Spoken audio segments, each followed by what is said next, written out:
బాపట్ల నియోజకవర్గం Telugu Desam party MLA అభ్యర్థిగా వేగేసిన నరేంద్ర వర్మ ఘన విజయం సాధించారు. దీంతో నియోజకవర్గ వ్యాప్తంగా సంబరాలు జరుపుకుంటున్నారు పార్టీ నేతలు. టీడీపీ నాయకులు, కార్యకర్తలు నరేంద్ర వర్మను స్వయంగా కలిసి సత్కరిస్తున్నారు. బాపట్లలో గత 20 ఏళ్లుగా తెలుగుదేశం పార్టీ గెలవలేదని నరేంద్ర వర్మ సేవా కార్యక్రమాలతో టీడీపీ జెండా ఎగురవేశారన్నారు. ఈ సందర్భంగా తెలుగుదేశం పార్టీ కార్యాలయంలో విజయోత్సవాలు జరుపుకుంటున్నారు.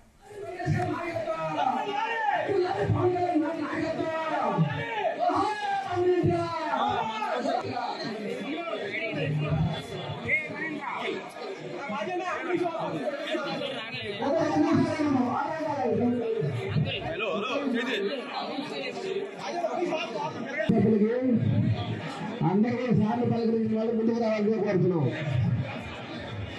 త్వరగా రావాలి.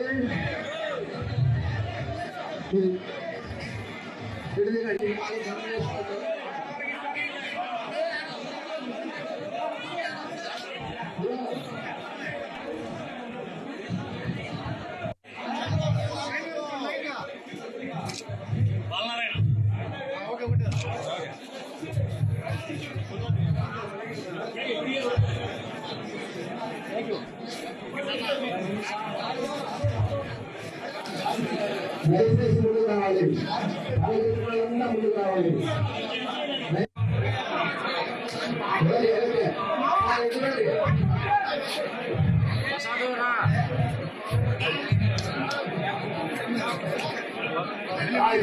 ఇప్పుడు రండి.